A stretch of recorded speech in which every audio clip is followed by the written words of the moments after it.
What happens when the thing you've barely dared to dream for actually comes true? How does it change you when what you've been believing for and almost given up hope on finally becomes reality? The Redefining Possible podcast spotlights guests with stories of insurmountable odds who have witnessed the impossible become possible with God.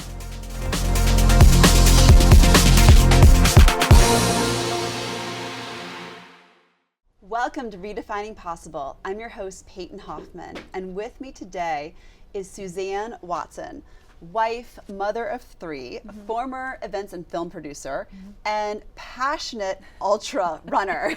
Can we talk about that? Welcome to Redefining Possible. Thanks. I'm happy to be here. It's exciting. Oh my gosh, I love having you. It's just so fun to bring everyone on and have different stories. Yeah. Tell me how your passion for running began. Yeah, be happy to. So I've always loved the fitness space. I've been kind of doing exercise forever. I used to work out with my dad when I was 12. I used to go to the gym with him. So I've sort of done like everything, and I did a lot of running in my 20s, like road running. And then I got injured after the LA Marathon in my late 20s. And so all of my 30s, I did Pilates and I did hiking, but I didn't do any running. I thought I had such a bad injury. Thought you were done. Yeah, I was like, I'm done. I had kids and I was like, I'm done. My knee hurts. Like I'm done. I probably never run again. And then, like, long story short, COVID hit. We were home for a year with the kids. Everything, as you know, as everyone knows, the whole world shut down. And in an effort to go a little bit further on the trails, because I was doing a lot of hiking, I was like, I'm just gonna try to run a little bit. And then it sort of like snowballed into this whole trail running thing where I realized, it doesn't actually hurt anymore, my knee, and I can go much further than I thought I could. And it turned into a whole thing. So you didn't actually start running until 5 years ago. Yeah, trail running. Trail running. Yeah, so I did road running for a long time, like all of my 20s, but I didn't run a single step in my 30s, and I didn't start trail running until I turned 40 in 2020. Wow. So I'm 45. Yeah, so 5 years ago, I just was like, well, I guess I'll just sort of walk, run, and then it just sort of slowly snowballed into this whole like space of now I do ultra marathons. Okay, yeah. So I mean, I am someone who I'll do the 5K, I'll do a 3.1 miler, and I feel like I've accomplished something really important. It's important, every distance is good. So, okay, how did we go from 0 to 100 miles? Yeah. That's boggling my brain right now. Yeah, it's sort of, it's like I was, so my whole first year, like the year I turned 40, I just started going a little bit further. And then on my 41st birthday, I was like, you know what, I'm going to go out today and just see how far I can go. I'm just going to see what I can do. Just for fun. And I put in a podcast. I love being out there. There's something really special about being in nature, like all alone. And so I was out there that day on my birthday. And I was like, I'm just going to see how far I can go. And I did 18 miles, 19 miles. So it was like a 30K. And so I had said to a friend, I was like, well, maybe I should, that's sort of in my mind, I was like, maybe I should sign up for a race. Maybe I should try to do like a marathon. Just to see if I could, because I hadn't done a marathon since my 20s. And then my friend was like, well, you should just do a 50K if you're going to do a marathon. And I was like, what's a 50K? He's like, it's just 5 miles more. It's like 31 miles. Wow. And he's like, and that's an ultramarathon. So I was like, I didn't even know about that space at all. At that point, I didn't even know about the ultra space, really. And so I signed up for 50K at the end of, I think that was like 2021. I did my first 50K, and I just was hooked. Like, I just loved the trail and ultra space and just the community around it, and just having a goal, goal and like working towards that goal and like having that accomplishment when you cross the finish line. Like, I never thought, I was like, here I am, 41, doing this 50K. I didn't even know I could do this. Wow. And I love it. And so that sort of, then I really got the bug, and I was like, okay, so what's the next distance? And then it was a 50 mile, then it was 100K, then it was 100 miles. So it was just kept setting these goals. I was like, every year I'm going to try to do like the next distance. And so I just kind of have started doing that and like just loving it. I just love it. So tell us, okay, for those who are watching and listening that are not familiar with the ultra world, break that down. What's the mileage? At what point does it become ultra versus, I guess, just like a regular race? Right. Yeah. And like, what are the things that are different about an ultra versus like a regular. Yeah, because a marathon to me feels like an ultra. It is. Yeah, no, they're all. Listen, this is the thing. Like every single distance is hard. There's a different challenge with every distance. If 5K all the way to like, I mean, there's 250-mile races. Oh like, my goodness. I mean, it gets kind of crazy. Wow. But I'm like following a race right now. It's 200 miles. But yeah, no, there's all distances and they're all hard because it's really mental. So whatever you think you can, like whatever you're going to do that day, whatever you've like set the goal to do, is really like what you're probably going to be able to do, right? Yeah. So the difference between like a regular race and an ultra is that 50K. 50K is sort of the benchmark. The benchmark. Okay. Yeah, that's where it starts. So at 31 miles, I think it's like 31 and change, is that's the 50K, and that's what the ultra distance. That's where we start, and then it goes up from there. And it's over. I mean, I would guess maybe a 31 miler would be like all in one day, but there's some of these are multiple days. Right. So the the 200 plus miler, that's a stage race because obviously it takes days to do. Yeah. The 100-mile distance does take. I mean, the elites can do it in less than a day, but for those of us who are not elite, just do it for fun. It takes over 24 hours. So it's over a day, but you don't sleep in those races, so you are up. You are running or walking. You are doing. You're on your feet for over 24 hours.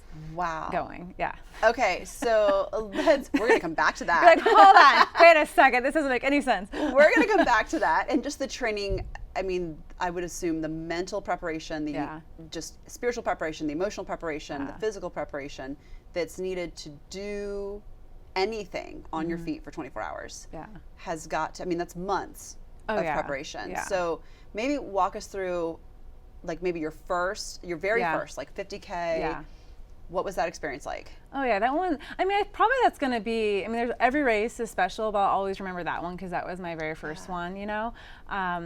And yeah, I just like that one I didn't, like I was more careful with the training because I'd never done it. I mean, I guess I'm always careful with the training, but I didn't have a coach yet. Now I have a coach. Okay. And so that one, just you slowly work up the mileage. I mean, that's what this is all about in order to prevent injuries. Right. Like I think sometimes when people get injured, they go from very little to like a lot all at once, you know? But if you just like slowly kind of incrementally bump up your mileage and whatever you're doing, your body can really adapt to that. Wow. And so, yeah, that's what I did with the first one.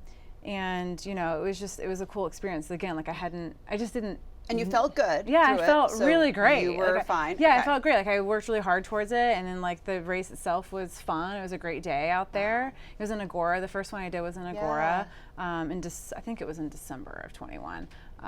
So that one was just really special because it was the first. I love that. You know, and the kids were all, you know, my kids and family were there. Everybody was there to cheer you on. Yeah, like, and it's funny because now they're like, no, we're not they're like, we're good. They're like, it's the 50K. No, we're not coming. They don't come to like hardly any of the races anymore because it's different. Like with road running, they're huge. It's a huge. Like, there's so many people on the sidelines. People are like all along the way cheering you on. When you're in the mountains, like people can't get to you. They can't. So they really are just like hanging out like at a finish line, like in the woods, and it's cold.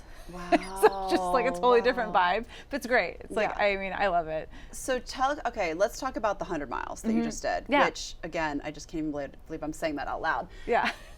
Training for that and just the importance of community, because obviously, like you said, it's over 24 hours on your feet. I know you had to have people running with you, pacing you. Like you just can't, I mean, what if you trip and fall? Like you're in the trail, you're in the mountains. Right. So how is that preparation different than anything else you've done? Yeah, the 100 miler. 100 miles is a whole other level of prep because it's just the mileage is so much, right? And so, I mean, I almost feel like I've been training for this for 5 years in a way because I've slowly been like building up, which wasn't my intention, but you know, but I look back and I'm like, oh, it's interesting because I think that's sort of what I've been doing, like have sort of been able to prevent the injury. I mean, every now and then you have like a little niggles here and there, but I have a coach now, so I hired a coach. Yeah, I hired a coach like a year ago, sort of like I want to bump up to like the next level of distance, and I want to do it in a smart way where you're not injured. Yeah, because if it was up to me, I'd probably go like the same distance all the time and do the same thing, and there really is like a method to the madness. So you do like a day of speed, like it's not like every single day you run like a long ton of miles. Like it goes like week by week, and it goes it's like your mileage for the week kind of goes up, and then we go down and back up. So there's a method to the madness of the training for that. But yeah, so I trained for about 6 months, really hardcore for this race in August. So there's a race called Angeles Crest 100. Yeah. It's a really famous race here on the outskirts of LA. Okay. And so it's been around since 1986. So it's one of the oldest 100-mile races in the U.S. And it's typically a point-to-point race. You start in Wrightwood and it ends in Altadena. Okay. But because of the fires, it couldn't end so there. this year was really interesting because I found out a year ago that I got into it because you have to qualify for it and there's like a whole thing. So I found out like last September that I got into you're it. like, yay! Yeah, and then in January I was like, oh gosh, like I don't even know if this is gonna, because where it ends, like where the race ends, like it was no more, Gone, right? So like I don't even know if this race is gonna happen. And so cut to like May. In May they said, okay, we're gonna do an out and back. We're gonna go 50 miles. It's an actual alternate course this year, which did make it more difficult actually. Like the elevation. It did. Yeah, the elevation game was, it was no. actually a harder race than it typically is. I was like, what? And I was really on the like the fence about doing it because I'm like, I don't even know. Like, It's your first one. well, it wasn't my first 100, but it was my first 100 like big mountainous race Big because this one had a lot of elevation gain. It was about 22,000 feet of elevation gain, and we're at altitude. So we started in Wrightwood and we went out 50 miles and we came back, and it was, I mean, really, it's a very difficult race.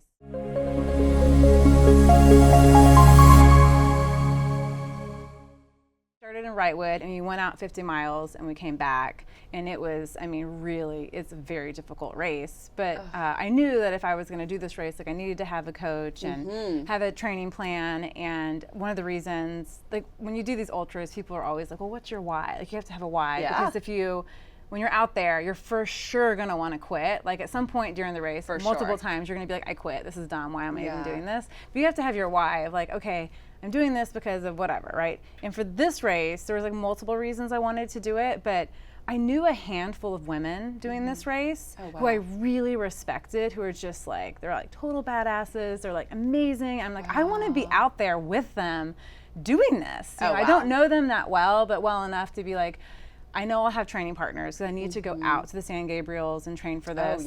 So I went out like, gosh, 5 or 6 weekends in a row this summer, like got up at 3 a.m. to get out there by 5 to like train all day.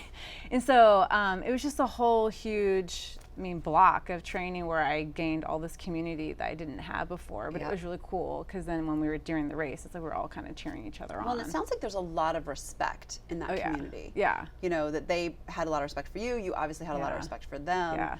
And it just sounds like something you really can't do alone. No, I mean, it really is. It's interesting because like you're alone, but you're not. Right. That's right. It's like you sign up, you're solo, you're by yourself. It's like you're deciding to do this. No one's making you do it. No one's making me do 100 miles. It's actually like a choice I paid to do. It's crazy. It's like your president's probably like, He's like, another one? No, but it is a team effort. It really is. So for this specific race, I think you asked about like crew or if I had a team or whatever. So for the 100-mile distance, some people do it solo, meaning that they don't have anybody helping them and they don't have any pacers or just doing it alone. And then others, like I decided I was going to have a crew and I was going to have pacers. So for this specific race, my husband Brian, was my crew chief. So he sort of followed me along like to the different aid stations. He was so excited for that too. Yeah, he was so great. And I mean, he was like, he like knows me well enough to know like what I would need. It's almost like a pit crew, like it's for so like great. cars. I was just thinking that. That's like exactly NASCAR what it's pit like. Crew. Yeah, because you come in and they're like filling up your water bottles and giving you all your nutrition. So it's crazy. But for the 100-mile plus distance, it's super helpful to have that. And so and then I had 2 girls, this is really cool, who I met like through the ultra space, who offered, I didn't know them that well, and now I do, but they just offered to pace me. Pace you. Yes, like, which is huge. And how far are you pacing in an ultra? Like, it's a different thing. Yeah, typically that you jump in around mile 50. So one of my pacers jumped in, gosh, I don't remember now the exact distance, but it was like 54 to like 70 something, and the other one was 75 to 100. So it's the second half. The second half of it. Yeah, so the first half you're solo, but you're out there with other people, which is a huge part of it. And it's one of the things I love the most about it is that you're the runners that you meet along the way. But my pacers were so great, and they come in really. It's for your own safety, Oh yeah. Because at night at night you're kind of like had a long day on your feet. Well, you've already done 50 plus miles or 75 plus miles. Right. Mentally, I'm sure, because you said this, like everyone has to have their why. And do you have a why for each race? Is it kind of is that kind of how it works? Yeah, typically. And this one too, I think I had said it like in the notes is, it's been kind of a hard year, like on the personal front. Yeah. There's just like been so many, it's just been a hard year, right? Yeah. And but like the ultra space and this hobby that I have has actually been really great. But I knew this specific race was going to take quite a bit from me, mentally, emotionally, physically, spiritually, like all of it. And so in May, I was kind of like, I don't know. You're like, I don't know if I have that to give. I don't know if I can give that. I don't know if I have it in me to give what I know I need to give in order to like finish this, to get to the start line and to finish it. Yep. And then I just had this moment where I'm like, no, you're going to use this as fuel. Yeah. You're going to use like everything that's going on as fuel, not poison. Yep. And you're going to like lean into it. And I'm so thankful that I did, because the community that I met this summer and these women that I met, like I'm like, this is why I was supposed to do. So it's kind of like, as I started to train, I'm like, oh, this is the why. It was the community that I was going to meet along the way, and that we're going to be out there together, supporting each other, getting each other through to the finish line, and just having that accomplishment too. Like, this is not something, like when I first heard about this race a couple years ago, I was like, I thought, well, I could never do that. Like, that's what I thought. It's like, August. It's hot. Yeah, I was like, no way. Totally. Super hot. Super hot. Yeah, August in the San Gabriels is brutal. And the mountains always feels hotter than it is too, right? And then you're at altitude. Like, I do get a little altitude sickness.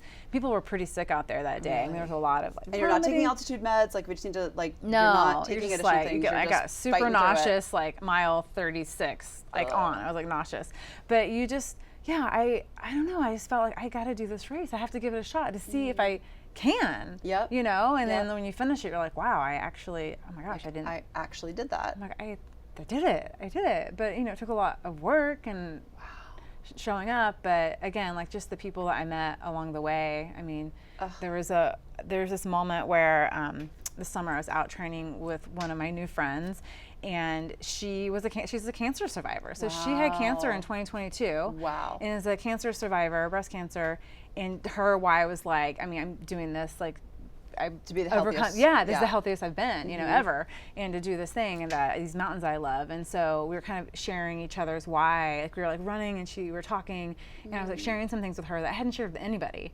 And then she was sharing things with me that she hadn't shared, and we just like looked at each other and we started crying and just like hugged, and then just kept going. And I'm like, you know what? If we don't have really anything. Our paths never would have crossed if it wasn't for the sport. If it wasn't for the sport and the shared passion that we have, like.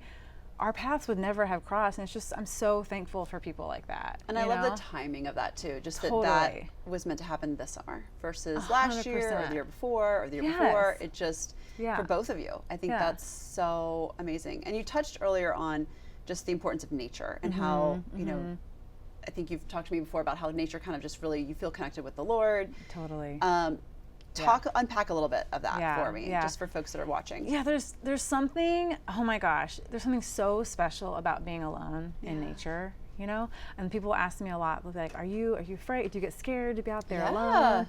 I'm like, it's interesting. I feel less alone sometimes when I'm out there. Like physically I'm alone, but I feel less alone than I am like in a room crowded. Like even sometimes at church, which of course I love church and all the people at church, but I'm like, sitting in the sanctuary on a Sunday, sometimes I'm like, I feel actually less alone, like there's something about like I can feel the presence of the Holy Spirit. And I was telling somebody actually at church about this recently, and he was like, yeah, of course, because God created nature first. Yeah. I was like, oh yeah, that makes sense. Yeah, nature, I mean, the Bible will say like nature shouts the creation, like shouts 100%. The glory of God, and it's the beauty of God. So it's, for me, I do a lot of hiking, and I love hiking. I feel I think things are more clear, Also, I'm cutting the phone off. I'm doing that, like there's no technology. That's right. Interruptions, and I can only imagine out there, you've got technology. Because if something were to happen, you had to be able to connect with people. Totally. And do you do music? No music? How does that work? I love that question too. So when I'm training, I typically listen to a podcast. I'll listen to this. Listen to a podcast or a book or music. I love that. And then sometimes nothing at all when I'm training. But when I'm a race, I don't listen to anything. Wow. So actually, my favorite. Whole way. Yes, I know. It's a little crazy. Whoa. But because I want to be fully present. Okay. I'm like, I want to be. I mean, I have stuff in case, but like I hardly ever listen to anything. It's kind of like a thing that I've started doing because I don't know, I just want to experience. I mean, like it's only a day, or it depends on what distance I'm doing, I'm not out there that long, but long enough where I'm like, I do want to have fully be present in the experience of it all. And so that is, I do oftentimes, I feel like I hear from God in those moments. I you love know, that. That's so, amazing. Yeah. Well, and obviously with 100 miles, I mean, we talked about how the prep is different. Was there a moment during the race when it just looked impossible, or you were like, I don't know if I'm going to finish? Like, Yeah. I mean, people talk about just in regular marathons, you hit the wall. I'm sure. I know there's got to be a wall or 2 or 3 or 4. Yeah, you have in ultras. the longer the distance, the more. I feel like there's multiple walls. That's right. Do you know Anthony Zanetti? Yeah. You know him? Yeah. So he, was one of my ultra friends, along with Drew and all the guys. Yes. And so he says that he's like, with the 50K, there's like one low, and 50 mile. He's like, but I mean, the longer the distance, the more lows you're gonna have. Yeah. Yeah. In this one, it's funny because your mind is your strongest muscle, right? And it can like help. Everyone says like it's mental, much more mental than physical. 100%. I'm like, it's almost like your fitness gets you through the first 50 miles, and then like it's the mind that gets you through the next 50. Wow. But yeah, for this one, once I got to 50 miles, because that's when this was like an out and back, and you had to go like down this like deep canyon and then climb back up to get to 50. So I knew when I turned around, I was gonna have to go back down. I knew like up. Because of what I had just done for 50 miles, I knew exactly how the next 50 were gonna be, and I was like, I was so nauseous, and it was like the sun was starting to set, and I got to 50 miles, and I just like, I told Brian, I'm like, I need to like sit down for a second, and I just was like crying. Oh. You're like, I don't know if I can go back. I don't know. Yeah, and I knew I wasn't gonna quit. I mean, yeah, it's like there's those moments where I definitely wanted to quit, but I'm like, I couldn't, because I'm like, people have come out here and like taken off work, like my pacers, to help. This is so true. That's why it is good to have people helping you, because you're like, I can't. They're depending on you. I'm a people pleaser, so I'm like, I can't like let them down. Yeah, but no, there's multiple moments where I'm like, I don't know if I want to finish this. Like I feel so nauseous, and I don't want to do it. But I'm like, but I know, but I've done enough races now to know what it feels like to cross the finish line, and like I will be glad when I cross. And again, it's like the mental piece of like talking to yourself. So I try to say like, okay, if I quit, then what am I going to do for those hours that I would have been out here? So that's interesting. Yeah. So I'm kind of like, you're having this conversation with yourself. I'm negotiating with myself. I'm like, you should quit because like you don't feel good. Like, well, but if you quit, then you're just going to go back and be laying in bed, and everyone's going to still be out here, and you could just be out here. So.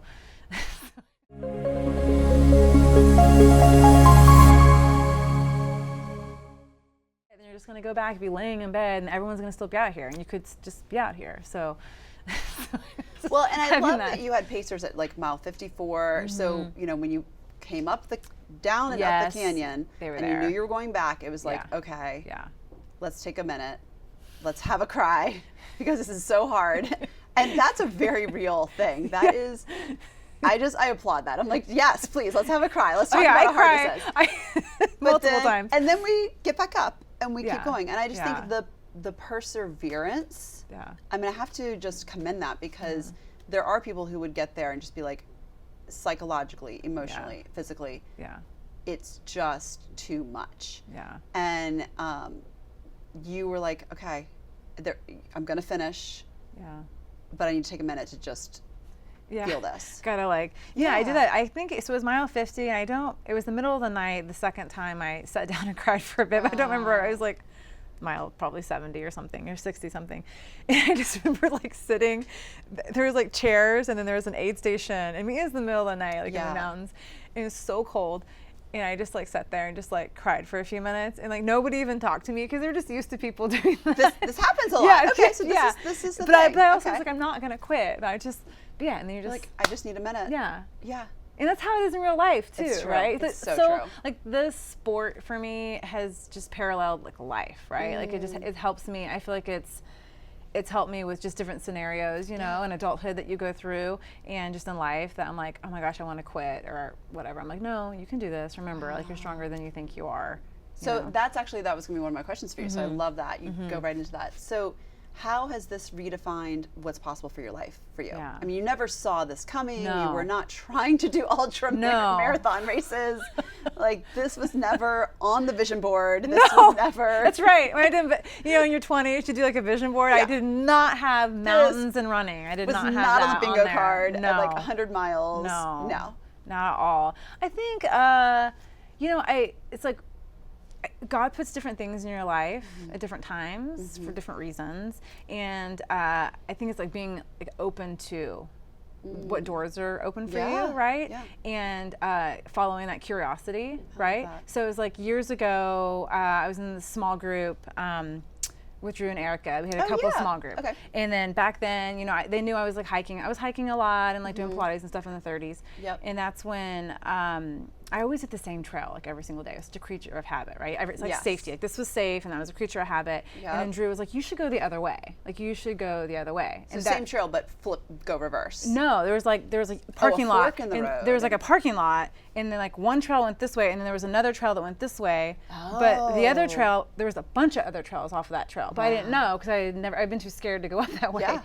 And so it was just kind of like, okay, well, and that's how this whole thing started. It was just started going a different way. Yes. Wow. So that's why I think it's just like there's things sometimes that I just am trying to now embrace that, right? Like embrace when things come my way that I'm scared to do. It's like just, I don't know, give it like, what's the worst case scenario? It's like you try something and it doesn't work out, or you fail, and it's like I tell my kids, I'm like, so what? You failed, but that's like usually you learn from your failures, not your successes, right? That's very true. And so it was like this weekend I did a huge training run, which I totally bombed at because I was like terrified at the top of this mountain and didn't do well. But I'm like, I guarantee you, I learned more from this weekend than I did even from some of my races. Wow. So it's just like being like following that curiosity, following those like when those doors open for you. So I never ever would have thought I'd be doing this, and so I just feel like it's a total God thing because of the people that I've met, and then just showing like again, like I never in your 40s that you can do 100 miles. Like I wouldn't have thought that was possible. No way. And it says that it's like never too late to start. No, never too late. Which is crazy. Yeah. And it's changed your career. So talk about that, like how this has actually affected. I mean, this has hit every area of your life. It really has. I did not. It's like, this is a real plot twist. There's like, this beautiful thread that's going through your life. And and like God's like totally at work, and that's why I'm like, it's just never too late. Like, because we tell ourselves that, right? I mean, when we were growing up, I don't know if you remember, it was like when you turned 40, you were over the hill. Do you remember that? Like I do remember I remember my mom having an over the hill party. It was like everything was black. It was like sad because you were 40. Life was over. Like, wait, what? And I feel like since I've turned 40, my life has been the best it's ever been. It's like just a whole new chapter, new beginning. And I was in the production world for a long time. I did live events and did like indie films. And when COVID hit in 2020, I was releasing an indie film, and never in my like worst case scenario did I think, we'd be releasing a film and in the pandemic, like nobody saw the pandemic. No. So I was home. And there was no plan for that. No. Like, how do we do this? Exactly. And I was home for a year, like I said earlier, with the kids, and we released this movie, and that's when I sort of discovered the trails, and that's how it all sort of went from there. And so I've just been in this space for a bit, and I've been wanting to sort of go into like the health and wellness space. I've been interested. That feels like a good fit for you. Yeah. And like I was telling Brian this morning, like, man, I wish I would have just done this from the beginning. But it's like you can't, you learn, right? Because it all will tie together at some point, I think. But and so I have a friend, Hayden, who is in the ultra space, and he works at a wellness retreat in Malibu. Oh wow! So he's always taking photos of the trails and the ocean, and I'm like, how can I get paid to do what I'm already doing? And so he's like, we're looking for guides, and anyway, so now I'm working at this wellness retreat. Oh my goodness! Yeah. Okay. Yeah. So I'm like learning a lot about that space right now, and it's just been a huge blessing because I get to meet people from all over the world, help them on their fitness journey, encourage them, be out in nature, and get paid to do it. So it's been great. That feels like a really good fit for you. Yeah. That you can kind of come in and have groups that come in from wherever. Yeah. And is it primarily just like physical wellness, or is it holistic, like whole person? It's kind of all. Okay. I mean, I'm more on the physical fitness side of things in the mornings, but they come in from all over the world. People come here for at least a week, sometimes longer. Wow. And it's like, it's very, it's just, like It's you're a whole totally new off the grid. world. Yeah, it's Yeah. great. It's great. That's amazing. So I love this, and you probably didn't think you were going to leave production and do. I mean, that's a pivot. I never saw this, and I was even nervous because I was like, at the beginning of 2025, I was thinking, I'm like, I really want to try to make the move into this space, but I don't know what to do and how to do it, and it's just like all sort of fallen into place. Oh, I love it. So, I love it so much. Okay, how has this redefined what's like your faith in the Lord and just your faith in yourself, I think? Because we talked about your life a little bit, how it's shifting that. How has it changed things just in how you see yourself? Oh, that's a good question. How has it changed how I see myself? Yeah, I'm capable of more than I thought I was. Yeah. You know, and that God is always with us, and I think sometimes when we're for me, in the production world, you're so busy, you just go, and that's just my personality too. I'm like project go-getter. Like you, we're best. I resonate with that. I do. I'm like, I get your energy. I was like, I'm the same. Like, you have a plan and a to-do list, and like you have I think I do better when I have more on my plate. You know. Yeah. But there's something about going like to the trails and things slowing down, where I feel like I really needed that in my like kind of my faith walk and my spiritual walk. I feel like God's kind of like, hey, I need you to like get rid of the noise for a minute and be like fully present so I can talk to you. Wow. And so in 20, going the last film that I did, going into this whole new kind of like world for me, it was like I really wasn't in a healthy space because I had been going nonstop for a before the pandemic. Yeah, before the pandemic, I had just been going nonstop for a long time, and I was just completely. I don't think I realized then, but I look back, I'm like, oh, I was total burnout, total burnout, going into turning 40 and all the things, and it was just like this has just been like such a God move for me, and it was all these open doors. I'm just glad that I stepped into it because I think we can miss that. We can, and I think, I mean, for you it was, I just love that you woke up and you're like, I want to see how far I can go. Like, I've actually never had that thought. So I know, we're all different. I can't necessarily resonate with that yet, but I love it. I do. I love it that you did, because that in and of itself was an open door. It was like, I wonder how far I can go, and it can start there. Of like, I wonder what if, and I love that.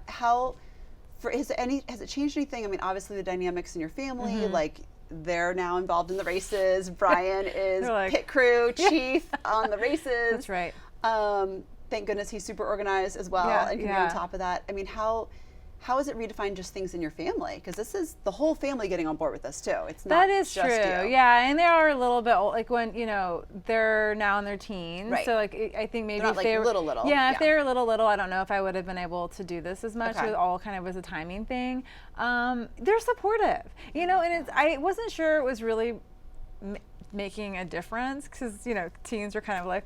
Like, they don't seem that impressed or anything. Yeah. Not that I'm doing it to impress them, but like they don't seem very impressed. It's hard to impress teens. It is. They're like, But then my youngest one, he just joined cross country, and I was like, oh, why are you doing cross country? And he was like, you're one of the reasons. Like, you inspired me. And I was like, oh, I love. Oh my gosh, I am making a difference. Do you all run together at all? We do a little bit, yeah. But I thought, oh, that's cool.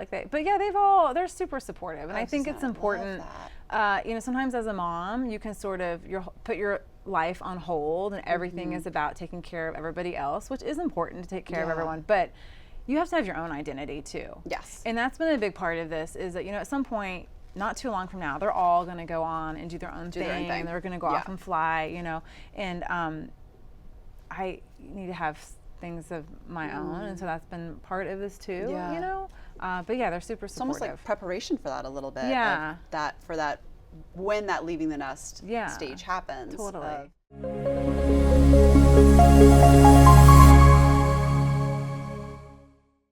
You still have things that are separate from them, but also things they can respect and admire and that are healthy. And that they can join into if they want to. Yeah, we do a lot of hikes. We do family hikes and things like that. But and for them to see me at times too, like I don't have a great day or I do fail, and I try to help them with the things that whatever they're doing. That to normalize. I'm really trying, and that's something big in the ultra space. Obviously, like if you take on these massive goals, you're not going to always hit them. No. Like, you're going to fail. People fail a lot in this sport, and it's like, that's a part of it. And people, we like celebrate that almost as much, because like you tried. I love that. You showed up and you tried, because it's like, you're for sure not going to make it if you don't show up, but you might show up and surprise yourself, you know, which kind of goes to That's like, so good. I mean, obviously not everybody this is not like a sport for everyone. It's not everyone's hobby, but I want to encourage people too that like, it's never too late. Whatever that thing is that you want to do. I mean, I'm sure for you with the show, it's like you're like, no, I don't.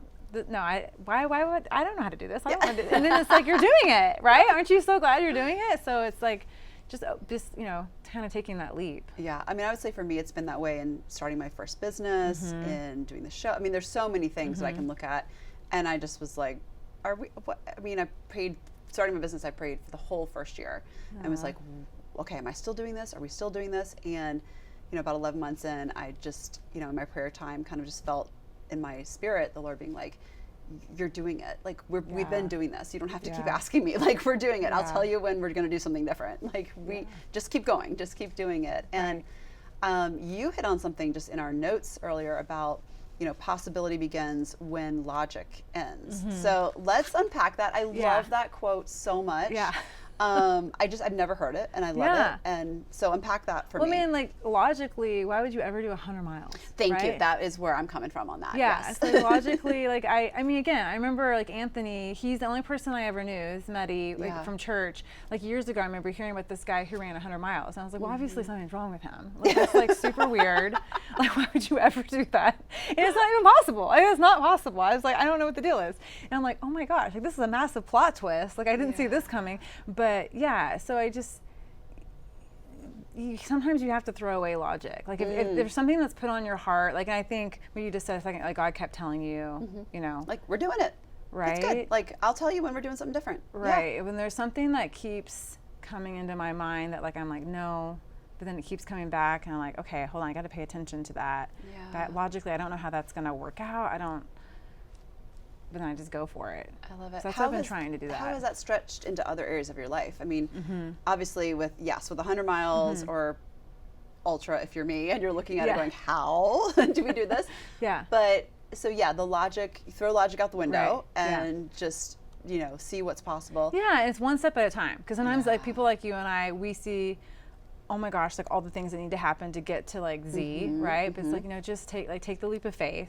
And it's like 1 hour, 1 day at a time to get to like whatever that thing is that you think you're being called to do, and like probably will work out. Sometimes it doesn't, but like you gotta give it a shot. You gotta try. Yeah, you gotta. And you can pivot halfway and see like what's gonna be different. That's part of it too, is being open to pivoting, because lots of times there is, even in races. Like that's a great example actually, is that you plan for these races, and there's like a lot of thought. The longer the distance, the more thought goes into like the plan. But I mean, there's for sure something's going to happen, right? Like Brian with the race that I just did, he had I had a time goal, and we had like an A, B, and C goal, and it was really interesting. Like he knew me well enough to know like the first like 35 miles was like A, I was on the A goal, and then as soon as I got nauseous, it was like to C. Like he knew. We're going straight to C. Yeah, it was like bypass B, we've gone straight to C. But like you just pivot. Yeah. And that does again help with like real life stuff, because I mean all the time there's going to be things that come up, and you requires just gotta, pivots a lot. Yeah. Yeah. So what would you say, okay, so for folks that are listening and watching, that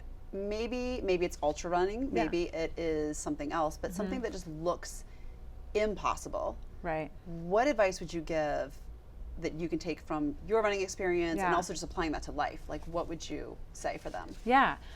Why not? Yeah. Why not give it a try? Like, what's the worst case scenario? Like, the worst case scenario is probably like it just doesn't work out. Yeah. But if you don't do it, you're gonna sit there and be like, well, what if I would have tried? Yeah. So it's like I would just say, like, why not just give it a shot? Like, go take that first step, and just one step at a time.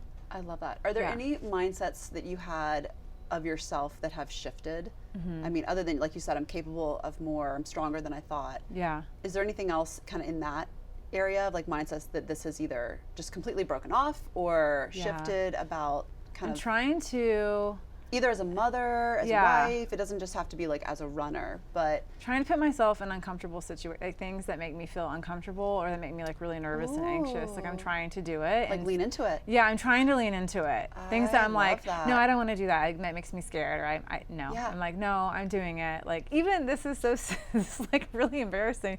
This race that I did this summer, I was more scared to like drive to the race and actually be on the course, because you have to, like, Highway 2 is really scary. It's like really windy, and there's like people out there drag racing and things like that.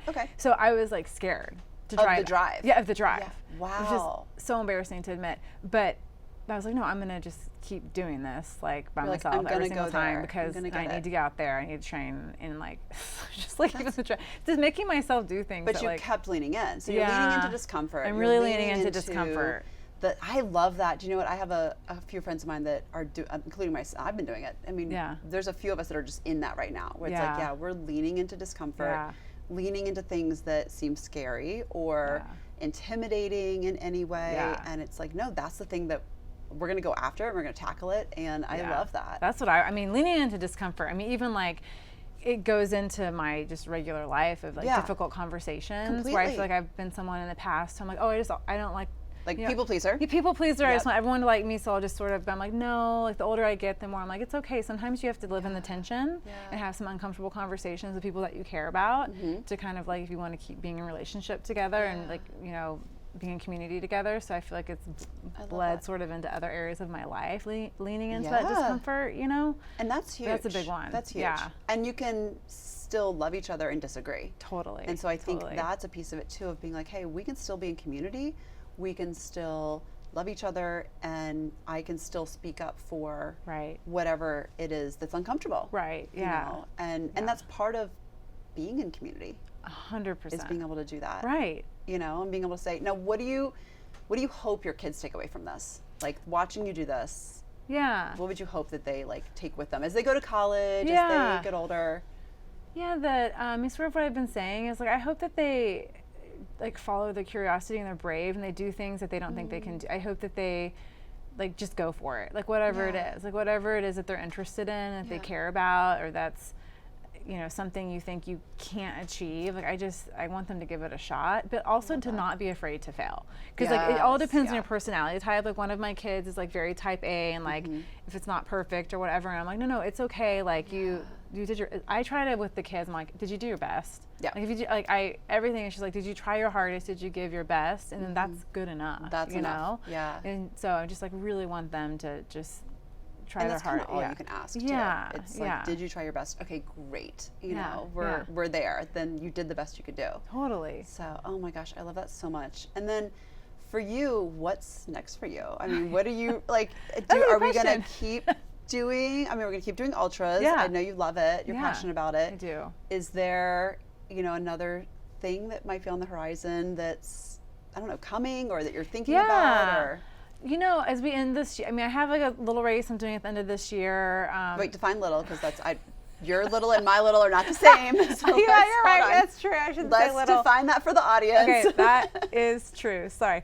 I have a 50K race that I'm doing in December. Which is, it's not. 31 miles. I have this goal. So there's this thing called Ultra Sign Up, and that's where we sign up for races, and it keeps track of like all the races that you do. So I have this goal of doing 50 races by 50 years old. Oh, so wow. That's the goal of mine. But they don't have to all be ultras. It's just like, because I do other distances too. Yep. A lot of them are ultra distances, but so I try to get in at least like 6 races a year. So I was gonna say, how would that break down for you? Yeah, okay, so it's like kind of an average of 6 a year. Wow. So I've been trying to do that, but I sort of have next year mapped out. There's a couple of cool races in Arizona that I'm gonna do. That would be fun. Yeah, and then the race that I just did in August, they're hopefully coming back with the point to point. With the original. Yeah, and journey. if that does happen, then I'm gonna do that. So I'm sort of like, I don't know, holding it a little bit loosely with like, my ultimate goal in the ultra space is to do like a stage race of the 250. Like that's my ultimate, that's my like, that's what I'm shooting for, like longish. So 50 by 50. Yeah. An actual stage race, which is the 200 and how many? 250? The one I want to do is 250 miles. 250 miles. So I don't know when that would be, but.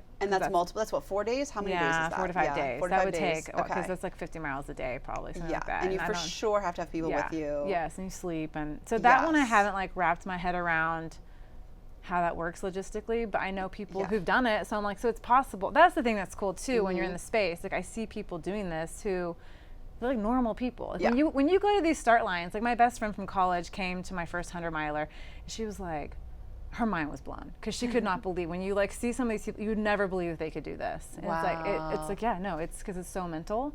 But yes, that's my long-term goal, is sort of in the ultra space, is the 250 mile distance. I mean, you have ultra goals. Like this is like this is. I don't know. We'll see. You're like, I'm like, is anything on the horizon? Well, 50 by 50, but then I also want to do this 250 miler, and I'm like, okay, yeah, this and is amazing. you know, and I want to on the professional front, you know, I want to be in this health and wellness space. I don't know what that looks like long term, so I'm kind of holding that loosely with like the place that I'm working. It's like I felt like this was an open door to sort of see how the business works. Like it's really interesting to me to see how the business. I'm like learning how the business side of this works, and just getting to meet people from all over. And so I'm sort of, I don't know what that's going to look like long term. I'm open to it. You know? It feels like training. I mean, it really, the way that you train for a race, it feels like you're in a training, you know, professionally of.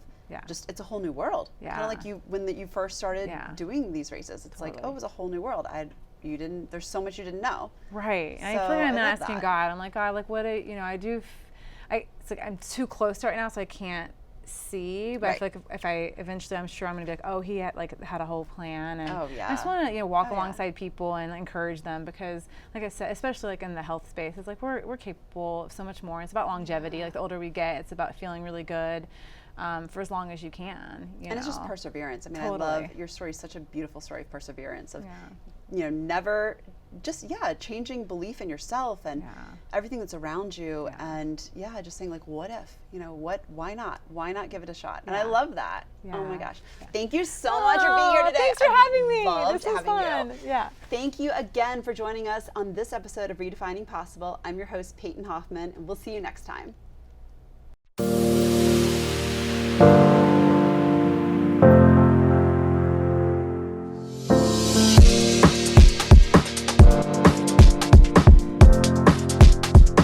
What happens when the thing you've barely dared to dream for actually comes true? How does it change you when what you've been believing for and almost given up hope on finally becomes reality? The Redefining Possible podcast spotlights guests with stories of insurmountable odds who have witnessed the impossible become possible with God.